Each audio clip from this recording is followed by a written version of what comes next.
Hey everybody, how are you doing? This is Let's Talk About It with your hostess with the mostest, Coach Kelly Tammy, out here in beautiful San Diego, California. The sun is so bright outside today. I don't know that I'm going to be able to walk around outside. I might have to be inside today so you can at least see my face and not see just sunshine. So today I have got so much awesome stuff for you. We are going to be talking about what you choose to allow, you give permission to exist. So, hey Scott, how are you? This is a really big topic for all of my folks that are in the dating world right now, myself included. We get caught up in this thing when you're, hey Miss Jen, how are you? Love you so much. And I won't even call it in the dating world, like even in just relationships in general, we get caught up in this thing of, especially, and I'm coming from a woman's perspective. Obviously, I'm not a guy, so I can't talk about how guys feel about this. What I can talk about is how women think and what we get caught up in. We, from a very young age, are told that our life, our goals, our dreams have to be put on hold because we got to take care of our husband, or we can be happy when we get a husband, or we can be considered successful. Now, back in the old days, you weren't successful as a female until you got married. That was your whole goal in life, was to get out of the house and be married. Like when you left the house, it was to go into a marriage. Then you have, after that, in order to have a successful marriage, you have to have kids. Well, in order to have successful children, then they have to go and do something great. And none of it is focused on you. None of it is focused on what it is that you want, your dreams, your goals, or how you feel about any of it. You've put so much focus on everybody else in your life and what it is that they want. We forget to put our oxygen mask on first. So, when we are in the dating world or in a relationship, we tend to, again, put our feelings, our emotions, and our thoughts on the back burner, which is stuffing our emotions down, it's stuffing our feelings down, it's stuffing our thoughts down. That leads to trapped emotions, trapped psychic traumas, all of these other things that will manifest in ways in your relationship that you are totally unaware of. Have you noticed that you keep recreating the same relationship over and over and over again, and they just have different faces and different names? Poster child. I did that for a really long time until I started doing some self-healing. I was doing that until I learned to say no. I learned to set boundaries and say, you know what? This isn't really working out for me. This is not in the realm of things that I want to have in my relationship. So we have two options. We can either figure out a way to fix it and make it better where it's beneficial for both of us. Or the other option is we just don't do this relationship anymore, and I'm going to wish you well, and I'm going to say deuces, homie, I'm out. Those are two very viable options. And not everybody's going to see it that way. There's going to be people, especially people in your romantic situation, that they think their way, it's got to be their way or the highway. And women too. If you don't love me the way I think you should love me, then you're not the guy for me. Or I don't want to say that. They dog you out because you're not doing exactly what they want you to do.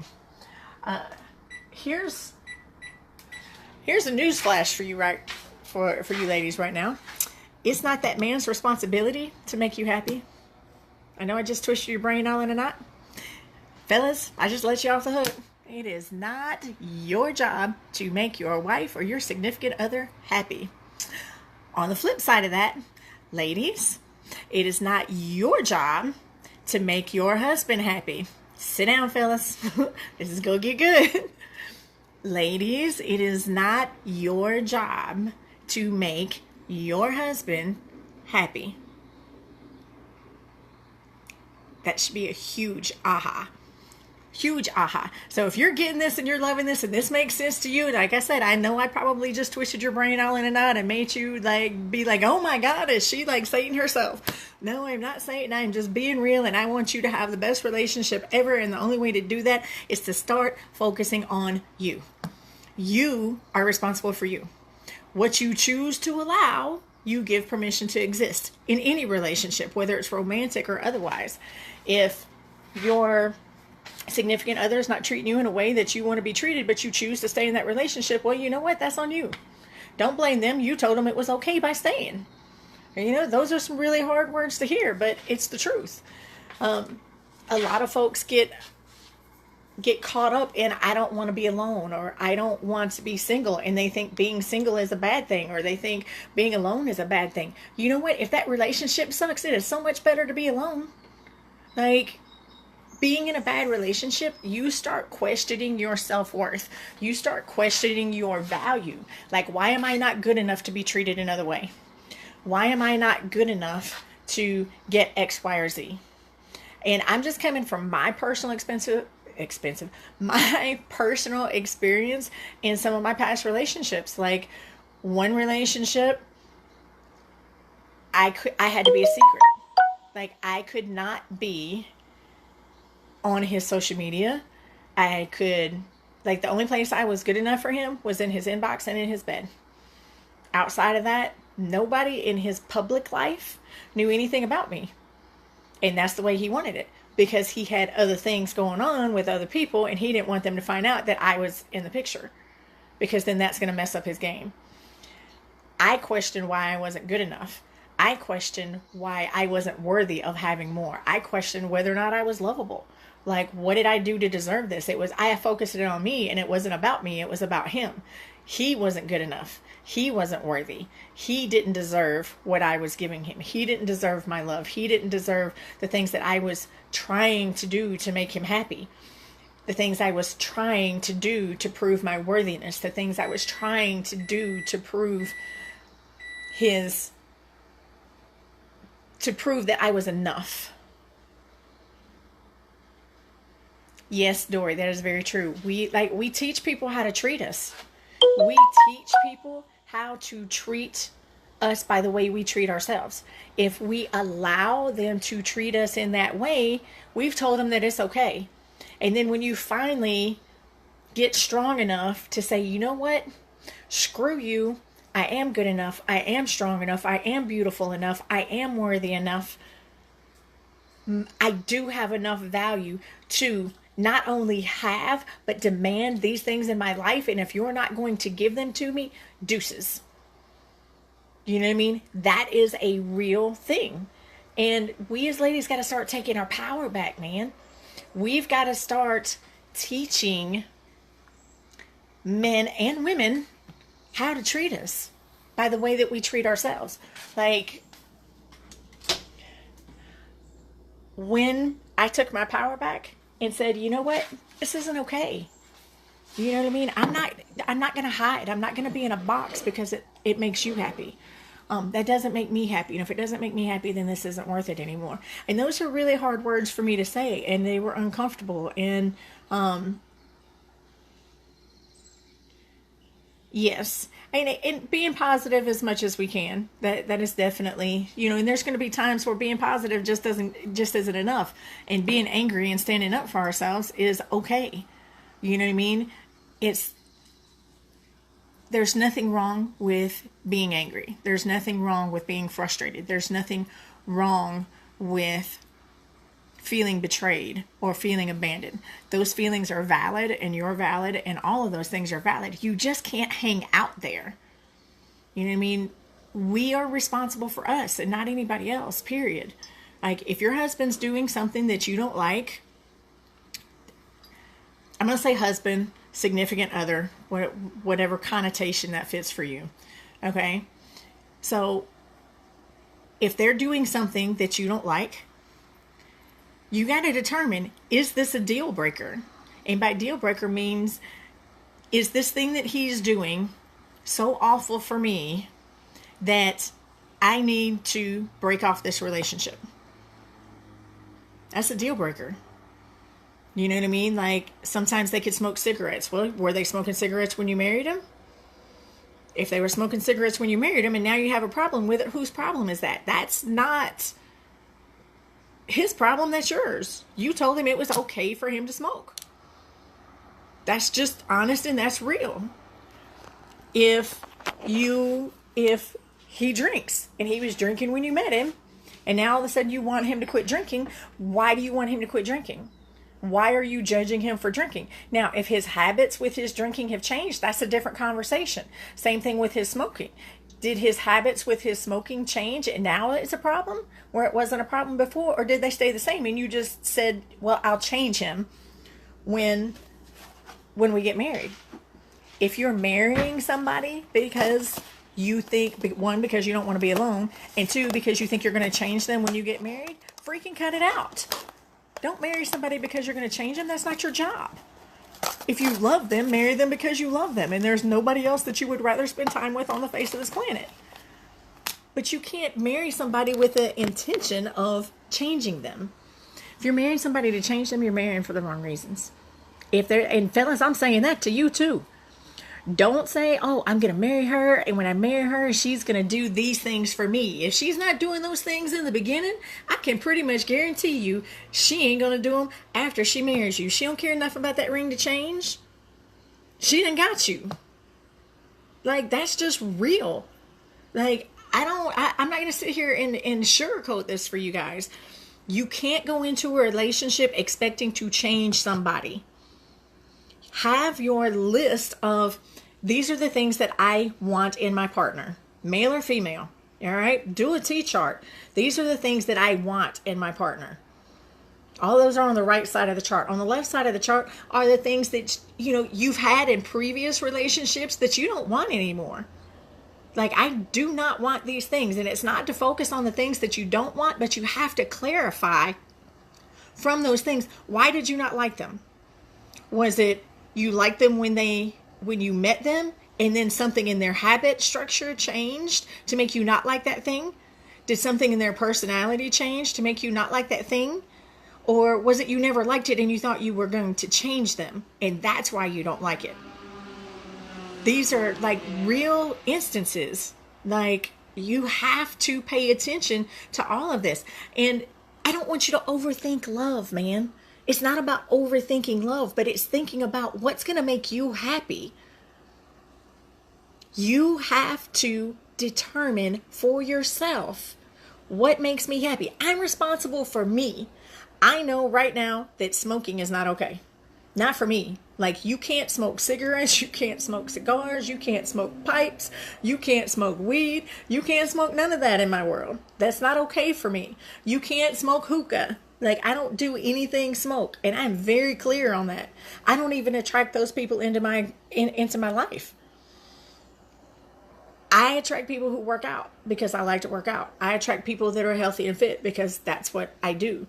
I don't attract back in the day, I attracted people that smoked. I attracted people that did drugs because that's what I was doing. You attract who you are. Like, you want to know a lot of time. Okay, I hope you guys are sitting down because this is going to hurt. A lot of times we are attracting the person into our life because they are a mirror reflection of who we are. I'm going to say that again. We are attracting the people into our life who are a mirror reflection of who we are. Drop a hashtag mirror reflection in the comments if you get it. This is so important, guys.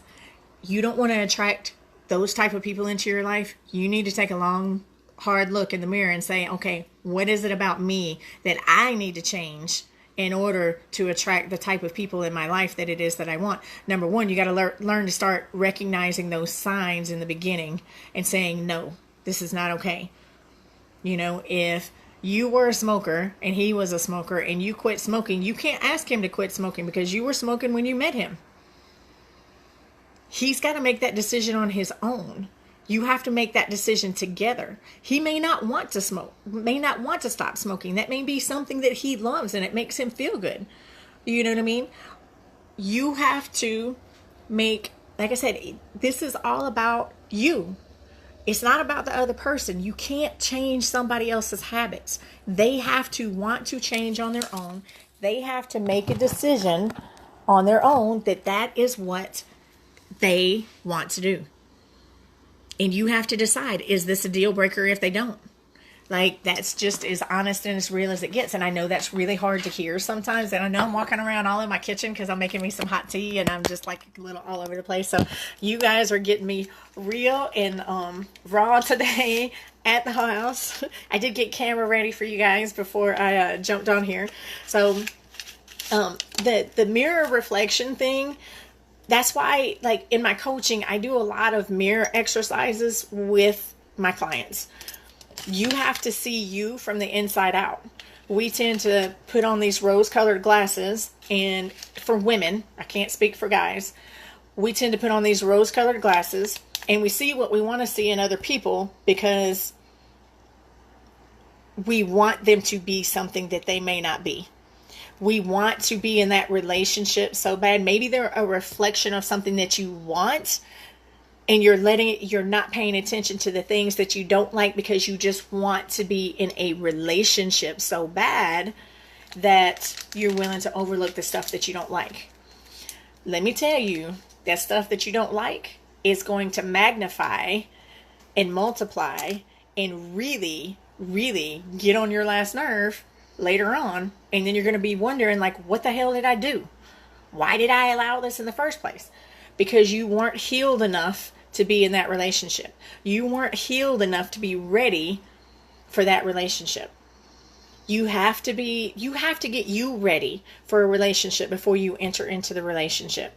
If you are a victim, you attack a bully and basically say your best version of you and you attract. Yes, Jen. Yes. That is awesome. So, Jen just said it right there. If you are a victim, you will attract a bully and basically, so be your best version of you and you will attract a match to that. So what she's saying there is, if you're living in that victim and you're blaming other people for your circumstances, situations, and things happening, and you're not taking responsibility for your role in those things, you're going to keep attracting people, situations, and things to keep you feeling that way. All of your mates will give you that same thing.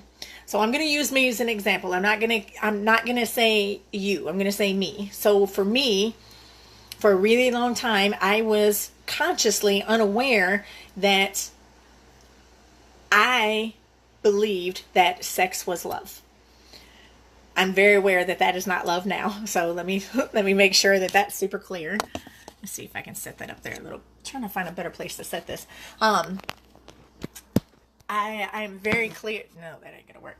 I am very clear now on what I believe love is and why. I know for a fact that for a very long time, I believed that sex was love. If you had sex with me, then you were in love with me. And basically that solidified that we were in a relationship. And there was no talk of a relationship. There was just talk of when we were gonna hook up next time. This is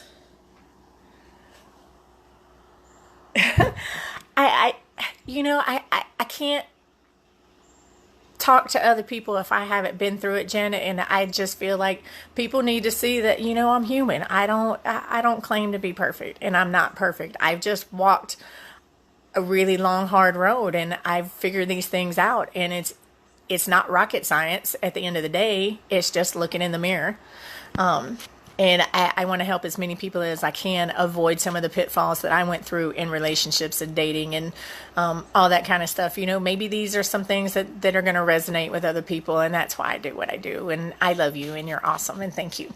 But I for a really long time truly believed that sex was love. I was looking for the next hookup because that was my love fix. Because as a child, the only way an adult male ever showed love to me was through forcing me to have sex with them. So that's what I was taught was love. And it wasn't until, and I can give you almost the exact date, October of 2013, before I had that that aha, like my oh shit moment, like, oh my God, this explains so much in my relationships. I had a really, my husbands, they were great. They served a purpose. I married my kid's dad because he was going to be safe for me and get me out of my mom's house. I got two beautiful children out of it. I loved him, but I can look back now and see that I was not in love with him, and that was not his fault. I have to own that about me. My second husband, I wasn't sure that I could raise two children on my own. The sex was good. He spent some money on me, and he was nice to me. Those were my prerequisites, and he took good care of my children. Those were my prerequisites for me to marry you. Not that I was in love with you, because I wasn't. Same thing for my first husband. Was he going to be safe? Was he going to get me out of my mom's house? Was he going to take care of me? Those were my three prerequisites to get out and get married. And that's the wrong way to go about deciding whether or not you're going to get married.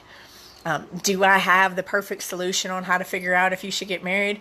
I won't say I have the perfect solution, but I have a lot of good clues, and I have a lot of good people in my life who have been married for 30 plus years that I could ask questions to. Miss Jen and Mr. Scott. If I have questions about what's next in my relationship, have they experienced this? How does this work? Like, how can I work through this? Is this worth working through? You know what I mean? And they love me enough to give me 100% honest, real information that is going to help me get to that next step without judgment. You know what I mean? There's no judgment in the questions that I ask them, and I'm free to choose after they give me that information. And if I choose a different path than what they gave me, there's no I told you so on the back end. That's the type of people that you need in your life. And I'm very thankful and very blessed to have those type people in my life. But those two marriages were fine, and I got out of it. And then I went down this real slippery slope of man after man after man after man after man for a long time, because I needed that love fix. That love fix for me was sex. Oh, he loves me because we had sex. And I got into a really, it was an emotionally abusive relationship for 5 years. And it was kind of the same thing. I couldn't be in his public life. I could be very private with him, and that was it. And he was dating other women and married one of them and didn't tell me, and was sleeping in my bed 2 days after he said I do. It wasn't, that was 2005 before I figured that out. We started dating in the end of 2000. So that was a long, hard 5 years. And I remember times where I broke several cell phones because I threw them up against the wall. I was crying and begging him to come back. I felt like I had to buy his love. I bought him a car, 2 motorcycles. I bought him a truck. I gave him money. I went broke. I lost my house. I lost both the cars that I had bought, both of the motorcycles. I got evicted out of 3 other apartments, because I wanted to be with him, and I gave him everything I made because I thought I was going to solidify him loving me by doing those things. It's not love if you have to buy their love. It's not love if you have to hide in order to feel like you'll be loved. You don't have to do anything you don't want to do. If it doesn't feel good, chances are you probably shouldn't be doing it. It's just as honest as it gets. But in 2013, I was engaged to a man which I loved desperately. He was beautiful. He was a good guy. And I've got all these Facebook memories coming up about, we would get off the phone and he would like text me right after. He was like, I want you to know how much I love you and how much I need you in my life. And all of this work that I'm doing, it's to make us a better life. And I promise you this is all going to work out. You know what I mean? Like, just be patient with me. I just can't imagine my life not being with you. And those were wonderful words and everything to hear, but he wasn't ready at the end of the day when it came time to make that step to be a husband. There were other factors and stuff involved, and we've made our peace with all of that, and we're very distant friends now. Hey, how you doing? Is everything good? And he'll tell me today, he was like, I'll never quit loving you. I just know that like this is probably not ever going to be a relationship, and I need you to be happy with you. And he's very proud of what it is that I do, and that means a lot to me. You know what I mean? But it was during the right before we broke off our engagement when I had the epiphany. Oh my God, like, I equate sex to love. And I had to really evaluate, do I love this person? Am I in love with this person? And I was very much in love with him. But at the deepest part of me, because I had so many financial issues going on at that time, I was looking for him to save me. I needed him to save me from the back rent that I owed at my apartment at that time. I needed him to, I just needed him to save me. And I wanted him to save me. What I needed was to be my own hero and save myself. That's how I know so much about relationships and what works and what doesn't. It's because I've been through them all. I know what kind of partner it is that I want. And there's a person that I'm talking to now, and we've had an ongoing conversation today. I was like, I need to know that you're looking for something real and possibly something permanent, because like, I'm really digging on you. And if you're not looking for a relationship, I need to step off. And he was like, didn't we already have this conversation? Please tell me you're not a woman that doesn't pay attention. And so like, we're on the same page with all of that. You know what I mean? He works out, I work out. He loves to travel, I love to travel. He's gorgeous and he thinks I'm gorgeous, so that's a win. You know what I mean? So we love to talk, and we love the same types of foods other than sushi. And I'm still going to try and get him onto some sushi someday. But, you know, it's a wonderful experience to be able to figure out what love is without having the physical. There was one of my church services at Church of the Highlands. They had a guest speaker, and I don't remember the exact quote, but it was something to the fact of, if you give yourself intimately to somebody before you figured out who you are intimately with yourself, you're always going to be looking to feed yourself intimately through somebody else. You're always going to be looking to validate your love through somebody else instead of validating yourself with love first. And that's not the exact quote. I'll find that link to that service and I'll put it in the notes so that you guys can go watch that if that's something that you're interested in hearing. But they had a marriage conference, and he was one of the speakers at the marriage conference, and it was very powerful what he said. You know what I mean? And that's also where I get a lot of my stuff from, is watching other people who have got the relationship stuff figured out. You know what I mean? Like, success leaves clues, man, and I can eat those breadcrumbs as fast as you can throw them. I would rather learn from somebody else's mistakes instead of having to figure out, make my own mistakes and have to learn from them and lengthen the time for me to get where it is that I want to go. But, you know, like, I want to reiterate, like, don't go into a relationship trying to change somebody. You know, they show you who they are in the beginning. Like, believe that. Some of them, they'll tell you off the jump, like, hey, I'm not relationship material. If you want to kick it, cool, I'm down. But don't be looking at me for a relationship, because I'm not looking for a relationship. I'm not relationship material.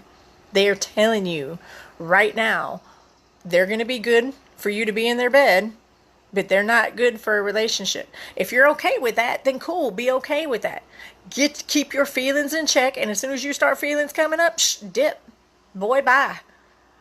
You know, you've got to figure that out.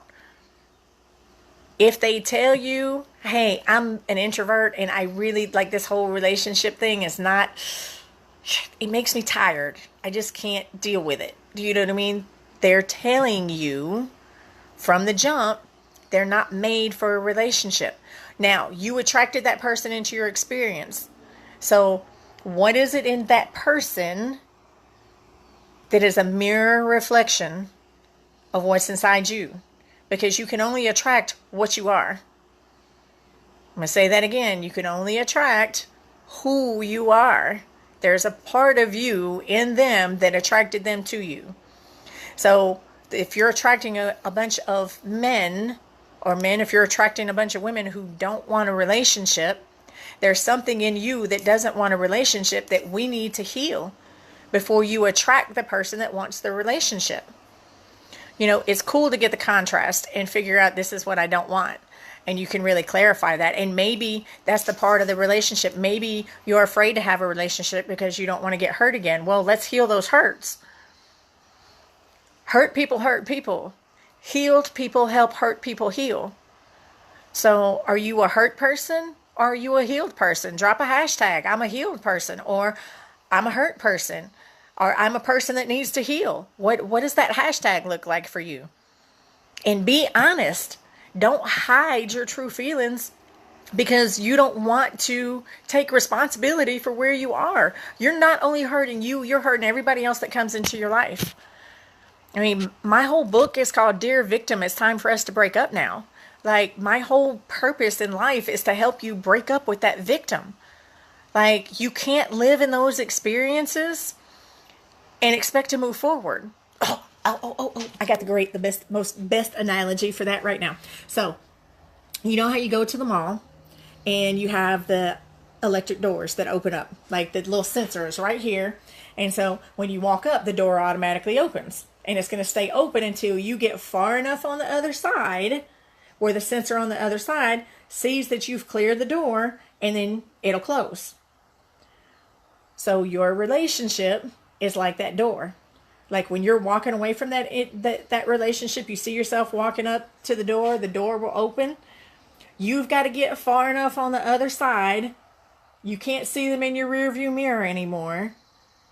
And you got it like me, I got long hair. So I got to get my hair out of the sensor so that door will close. That's an automatic door. If you take a step backwards, that door is going to open and you're going to bring that past forward with you. Instead of going through the electronic door, take the doorknob, open that bad boy yourself, walk on the other side, slam that bad boy shut, lock it, deadbolt it, get some boards, nail it shut, and say, I'm done, because I love me. I deserve somebody that loves me. I am valuable. I am enough. I am worthy. I am powerful. I am all the things that I have always wanted to be. And I am unstoppable because I choose to be. I am as powerful. You get to decide who I am is. Are you going to be, I am depressed, I am sad, I am sorrow, I am hurt, I am broken. I am frustrated, I am angry, I'm bitter, I'm abandoned. Or are you going to be, I am powerful, I am beautiful, I am strong, I am enough, I am worthy, and I am unstoppable because I choose to be? You get to decide. You are responsible for your happiness. Do the Heisman, man. Like, strike a pose. Set your boundaries. Learn to say no. Look at their habits in the beginning. They are showing you who they are. Are those habits deal breakers, or are they just annoying? Are they just a little annoying right now, or are they going to be a lot annoying later? If they're just a little annoying now and you got a feeling they're going to be a lot annoying later because you think you can change them, let them go. Send them on their way and let them move on to the next one. You move on to the next one and then get your T-chart out. Like, I call your relationship goals a Build-A-Bear exercise. Like, you get to build your relationship before you ever get into it. Like, you don't have to wait till the relationship happens and say, oh, I don't like this. You can look back at your former relationships and figure out the lessons you learned from the things that you don't like and don't want, and write them down on the other side and have, like, actually, I don't even want you to do a T-chart. I want you to have one page that is, these are the things that I learned from my past relationships that I do not like, do not love. These are deal breakers, and I do not want to see them again. Those go on one page. You're going to flip the page over. These are the things that I want in my relationship. They should be polar opposites of the things that you don't want, written down in present tense. My man or my woman has X, Y, and Z. For me, my man loves to work out. He loves to work out with me. You know what? We love to lift heavy shit and throw it around, and it is great. You know, my man has got these broad shoulders, and he looks awesome. He's bald headed, and got he has this awesome job. He makes 6 figures a year. He has this nice car. You know what I mean? Like, he is amazing, and he loves to see me smile. He sends me pictures all the time. He loves it when I send him pictures. We have this great communication. Our chemistry is amazing. He is very supportive of my dreams and my goals. He wants to lock arms with me and move forward in this relationship. And we're just going to leave our footprint on this world, and we're going to make it a better place. And it's just amazing to see this grow. Like, he likes to hold hands with me when we walk out in public. He has no problems picking me up and giving me a hug, and he doesn't care who's looking. Like, he wakes me up with breakfast in bed just because he know I had a long day the day before. Like, he knows I had a bad day at work, or my feet hurt from being on my feet all day. So he has my favorite masseuse at the house waiting on me to get there to give me a massage so that I can feel good before we go to bed. That's what my list looks like. What does your list look like? Like, hashtag Build-A-Bear. You know what I mean? These are things that you can do to help you find the mate of your dreams. You just got to figure out what it is that you want. You've got to be happy with you. You've got to be happy with the person that you see staring back at you in the mirror. You've got to be happy with who you are becoming. You've got to make a plan for your personal growth, for yourself and for your relationship. And that's something that needs to be discussed with your future mate. If you're dating somebody now, like, hey, do you do personal growth? Well, what are you doing? Like, how many books a year do you read? That should be a real question, man. Like, leaders are readers. If your dude doesn't read, how is he going to lead you? Woo! That is a big one right there. If your supposed future mate doesn't read, how can he lead? How is he going to lead you in a relationship? How is he going to lead your household?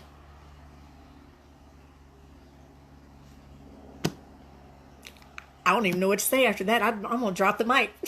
Like, that was powerful. Like, I surprise myself with the stuff that comes out of my mouth sometimes. I'm just saying.